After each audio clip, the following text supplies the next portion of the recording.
Hi, my name is Angela Huffman. I'm a dealer and educator for APQS. I have a border design to show you today, and I call it Windy Pebble.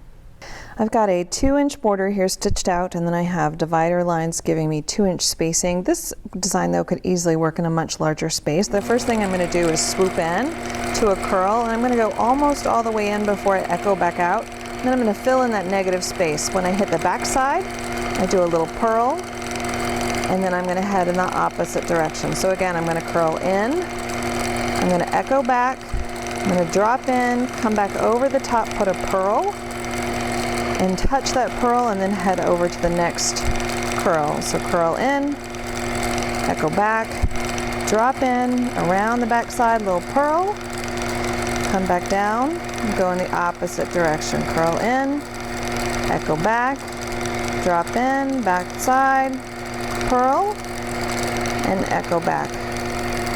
Curl in, back the way I came, drop in, a little purl, come back over the top, and now I'm to my last one before my corner. Again, I'm going to echo in, come back over, put a little purl, drop in, head back, and now I'm going to head back in this, down the side of my border.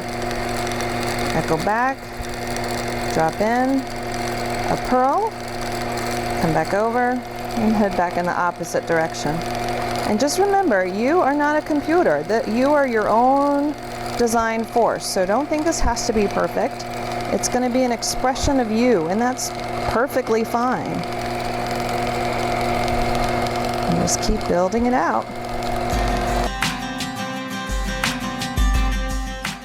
Thanks for watching. For more information about APQS machines, visit apqs.com or contact your local dealer. Be sure to subscribe to this YouTube channel so you're notified every time a new video is posted. And join us over on our Facebook page. We'd love to have you join the conversation, and we'd love to see what you're working on.